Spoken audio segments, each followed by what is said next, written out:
Όπου πλάκες σας έκανα, έχει και πάρει δύο, απλά πήγαμε στις διαφημίσεις και το συνέχισα σε διαφορετικό βίντεο.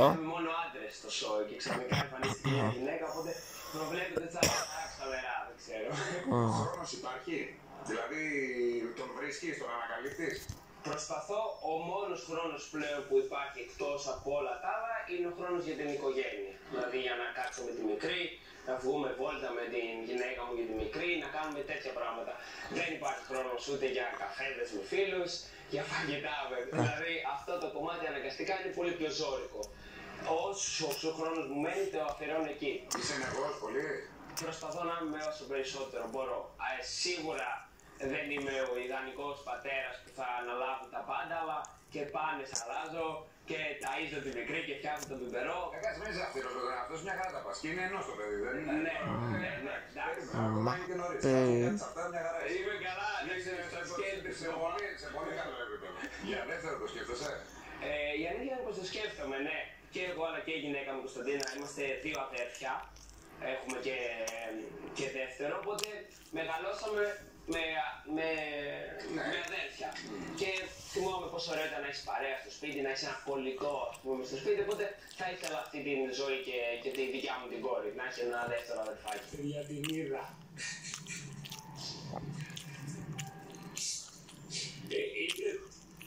Είναι και πιο όμορφο πλάσμα είναι όταν μου λένε αυτό είναι δικό σας και πλησίασε και έβλεπα μία. Ήταν σαν κούκλα, παιδιά. Ήταν λευκό, έπασα πορσελάντη κούκλα. Με το συνέδριο στη ζωή λοιπόν την Κωνσταντίνα, τι γίνεται, είστε μαζί από όταν ήσασταν συμφοιτητές. Ναι, είμαστε από τα φοιτητικά χρόνια. Περίπου έχουμε 7 χρόνια, είμαστε μαζί, 7-8. Και είστε Βγάλω το μέτρη μας. μετά από την τριετία αρχίζει λίγο και παραπλάνησε. Ο χρόνος είναι σχετικός. Να σου πω και η Κωνσταντίνα ήρθε και έκανε την πρακτική της στο ιατρείο του μπαμπά.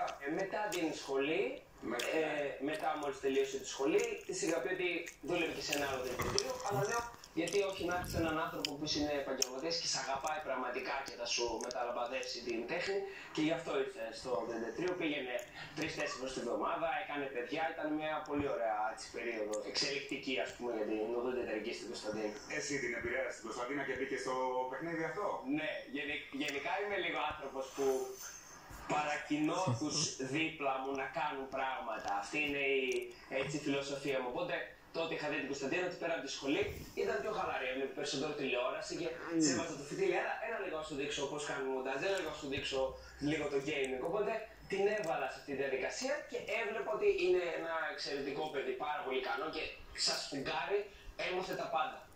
Οπότε της άρεσε και το συνεχίζει μέχρι σήμερα. Κάνουμε σήμερα τη βάφτιση της Αφανασίας, επιτέλους και με το όνομα. Να μας ζήσει. Να μας ζήσει. Αυτός ο κόσμος των social media, των μέσων κοινωνικής δικτύωσης, φαντάζεσαι και λίγο αχαρτογράφητος, γιατί συνέχεια εξελίσσεται. Σωστά. Ακριβώς, ναι. Δηλαδή, εγώ τα τελευταία 5 χρόνια έχω διαφημιστική εταιρεία κανονικά, δηλαδή επαγγελματικά το τρέχω. Οπότε στο κομμάτι επαγγελματικής υποκατάστασης, ναι, φυσικά είναι ένα επάγγελμα στο κομμάτι της διαφήμισης στο διαδίκτυο. Όπως είπες και εσύ, είναι όντως αχαρτογράφητα νερά, διότι έχει νέες πλατφόρμες που εμφανίζονται, συνεχώς γίνεται κάτι καινούριο. Πρέπει να ακολουθάς εξελίξεις. Το οποίο ισχύει βέβαια και σε όλα τα επαγγέλματα, δηλαδή και σαν οδοντίατρος. Εγώ σκεφτόμουν, πρέπει να πηγαίνω σε αυτό το σεμινάριο. Βλέπαμε συνεχώς νέες τεχνικές, νέες έρευνες. Έλεγα δηλαδή μια ζωή θα πρέπει να σπουδάζω. Και μου λέγανε, ναι, μια ζωή θα πρέπει να σπουδάζεις. Που φαίνονταν τότε περίεργο. Αλλά και σαν YouTuber και σε αυτόν τον χώρο, είναι σαν σπουδάζω συνέχεια. Γιατί μαθαίνω κάθε μέρα καινούργια πράγματα. Αυτό ήταν που ήθελα να σε ρωτήσω. Είσαι δηλαδή συνέχεια σε μια εξέλιξη και εσύ ο ίδιος έτσι. Δηλαδή συνέχεια πρέπει να μαθαίνεις και μαθαίνεις κάτι καινούριο έτσι. Ναι. Απλά διαφορά είναι και ανακαλύπτεις καινούργια πράγματα και συμβαίνουν νέες πράγματα. Αλλά και να κάνεις τον εαυτό σου. Γιατί δεν είμαι ο ίδιος Πάνος όταν ήμουν 22 χρονών σαν φοιτητής. Πλέον είμαι ο Πάνος με οικογένεια, με όλα αυτά τα. Είναι και πώς εξελίσσεσαι και εσύ. Και αλλάζομαι και σαν οπότε αλλάζει και το υλικό. Είναι κάτι ωραίο θα πω και για τον κόσμο που παρακολουθεί. Γιατί γράφει πάνω, μεγάλωσα μαζί σου, αλλά μεγαλώνουν και αυτοί. Οπότε έχει μια δυναμική αυτό το πράγμα και θέλω να δω πού θα εξελιχθεί. Τώρα που είπες πάνω μεγάλωσα μαζί σου, Όταν σου στέλνουν μηνύματα, σου έχουν τύχει μηνύματα από παιδιά τα οποία να σε έχουν έτσι κινητοποιήσει συναισθηματικά? Με ποια έννοια? Μπορεί να υπάρχουν παιδιά τα οποία έχουν κάποιο πρόβλημα ή να έχει μπει στη διαδικασία να τα γνωρίσει αυτά τα παιδιά, δηλαδή τις οικογένειές τους. Έχουν τύχει τέτοια πράγματα? Έχω γνωρίσει πάρα πολλά παιδιά με τις οικογένειες. Εντάξει, λίγο σε πιο συγκεκριμένο πλαίσιο είμαι πολύ εθελοντής και ενεργάς στο Make-A-Wish. Οπότε πολλά παιδιά ζητάνε να κάνουν μια ευχή μαζί μου και μαζεύονται την οικογένεια και ζούμε τις πολύ ωραίες στιγμές. Και γενικά παρακολουθώ την εξέλιξή τους με τα χρόνια. Αλλά και φυσικά μου έχουν στείλει παιδιά τα οποία θέλουν να πούν τον πόνο τους, αισθάνονται μεγάλη οικειότητα μαζί μας. Ή κάποια παιδιά από το live stream ένα παιδί θα γράψει έτσι μια τάκα για το κάτι, τι συμβαίνει στο σπίτι του και μπορώ να σταματήσω και για 1 λεπτό, 2 να σχολιάσω έτσι μια κατάσταση που πιστεύω ότι εκείνη τη στιγμή έχω την προσήλωση του κοινού. Οπότε από τη δικιά μου μεριά προσπαθώ να δώσω λίγο την οπτική μου για κάποια πράγματα τα οποία σε μια νεαρή ηλικία είτε φαντάζουν είναι μεγάλα είτε είναι πολύ δύσκολα. Να δώσω το κάτι μου, έτσι κάτι, μια θετική νότα ή μια βοήθεια. Η βάση σου είναι Θεσσαλονίκη. Έτσι, η γενέτειρά σου, αν δεν κάνω λάθος. Από Χαλκιδική μου. Είσαι Βορειοελλαδίτης μας. Ναι. Θα παρνηθείς πότε το Βορρά? Η αλήθεια είναι κατά το διάστημα θα σκεφτεί πάρα πολλές φορές αυτό. Ναι, στο Αθήνα, γιατί όπως και να το κάνουμε είναι το κέντρο της Ελλάδος και επαγγελματικά και από άποψη ευκαιριών. Αλλά μου αρέσουν οι ρυθμοί πάνω. Σου αρέσουν οι ρυθμοί της Θεσσαλονίκης? Η πιο χαλαρή, λιγότερη κίνηση. Η πιο ανθρώπινη. Ναι, λίγο πιο ανθρώπινη. Τα βίντεο που αφορούν το gaming θα τα απαρνηθείς ποτέ? Θα κάνεις και κάτι άλλο ή θα είναι πάντα αυτή η βάση σου? Εντάξει, παίζω όπως είπες και πριν και σε διάφορα σημεία. Παίζω και στο gaming, παίζω και στα πραγματικά βίντεο με τα αυτοκίνητα και τα ταξίδια. Οπότε όσο μπορώ να τα συνδυάσω, μου αρέσει να τα συνδυάζω. Το gaming είναι ένας κλάδος ο οποίος είναι συνεχώς στην επικαιρότητα πλέον, δηλαδή έχει έρθει για να μείνει και είναι συνεχώς ερχόμενος. Οπότε δεν προβλέπεται να το σταματήσω ξαφνικά. Όσο μπορώ, είμαι εκεί όσο υπάρχει το παιδί μέσα μου, θα υπάρχει και το gaming στοιχείο. Και ίσως όταν η μικρή μου μεγαλώσει να μου δώσει ακόμα περισσότερη ενέργεια, να λέω έλα να παίξουμε αυτό. Οπότε εκεί μπορεί να δεις μια αλλαγή στον πάνω, ίσως σε πιο παιδικό, γιατί θα μου το βγάλει το θέμα. Οπότε το κρατάω. Τι ονειρεύεσαι για σένα και για την οικογένειά σου? Ξέρεις, είναι αυτό που λέμε υγεία και ελευθερία. Αυτό είναι έτσι ένα συναίσθημα που νιώθω ότι το χάνουμε ώρες την ελευθερία, γιατί η πολλή δουλειά σου δίνει κάποια πράγματα, αλλά χάνεις χρόνο. Και όταν χάνεις χρόνο και δεν έχεις ελεύθερο χρόνο, έχεις ελευθερία. Οπότε θα ήθελα ελευθερία. Θα ήθελα να μπορώ να κάνω ταξίδια, θα ήθελα να μπορώ να ξεκουράζομαι περισσότερο και να χαρώ την όλη το μεγάλωμα της κόρης μου.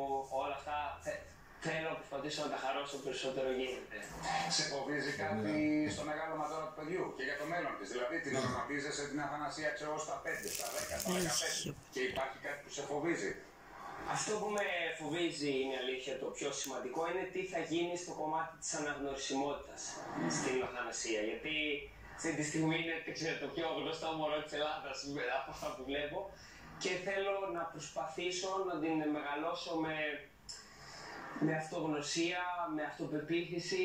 Αυτά είναι ίσως τα στοιχεία που θέλω να σιγουρευτώ ότι θα έχει για να μπορεί να ανταπεξέλθει σε αυτό το που γίνεται. Διαφορετικά εγώ αντιμετωπίζω τη δημοσιότητα ή και την αρνητική κριτική και διαφορετικά θα το κάνει ένα παιδί. Αυτός είναι ο μόνος μου φόβος. Επειδή θέλω να συνεχίσουμε την βόλτα μας και επειδή χάρηκα πάρα πολύ την κουβέντα μας και επειδή φτάνουμε προς το τέλος αυτής, θέλω να σου ζητήσω, ζητάμε πάντα από τον καλεσμένο ή την καλεσμένη, να τραγουδήσει ή να σιγοτραγουδήσει ή να απαγγείλει κάποιους στίχους τους οποίους αφιερώνει στο παιδί του. Μου το έχει κολλήσει η μητέρα μου αυτό που το τραγουδάει πάρα πολύ στην κόρη μου. Είναι το μπλε μπλε μπλε, μπλε μπλε μπλε, πώς τις πάνε καλέ τα μπλε. Αυτό. Τις φοράτε μπλε? Τις φοράμε μπλε και έχει και 2 υπέροχα μπλε ματάκια, οπότε είναι το τραγούδι της. Να τις χαίρεσαι τις χάρτες αυτά τα μάτια και χάρηκα πολύ για την κουβέντα πάνω. Και εγώ. Είναι ένα ακίνητο μικροσκοπικό πλασματάκι. Και αυτή τη στιγμή ξέρω πώς θα το εκφράσει. Μυρίζει τόσο όμορφα, είναι... Για να με πεις, δεν έχω πολύ καταλάβει τι γίνεται. Έκατσε λίγο, αλλά τι άμπορ μου βούσε.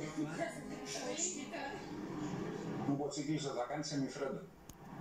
Σεμιφρέντο, τι σεμιφρέντο? Ποια σεμιφρέντο, τι είναι αυτά σεμιφρέντο. Εμείς ξέρουμε παγωτό. Παγωτό παραδοσιακό, κλασικό εδώ πέρα, μαστιχωτό. Ποιος όταν εμπιστευόμαστε γιατί είναι εθνικός Παπαδοσέφ, ρατατούις, υπότιτλοι του μαύρου δάσους. Ερκουμή. Και επειδή το κάνει με την καρδιά του, από την καρδιά του, για τις μανούλες, για τη γιορτή της μητέρας, θα φάμε και το παγωτό, θα πάμε να το φάμε και το σεμιφρέντο. Έτσι. Σίκυλη! Αυτή ήταν η συνέντευξη, παιδιά, και εμείς θα τα πούμε στο επόμενο βίντεο. Από μένα, καλή συνέχεια.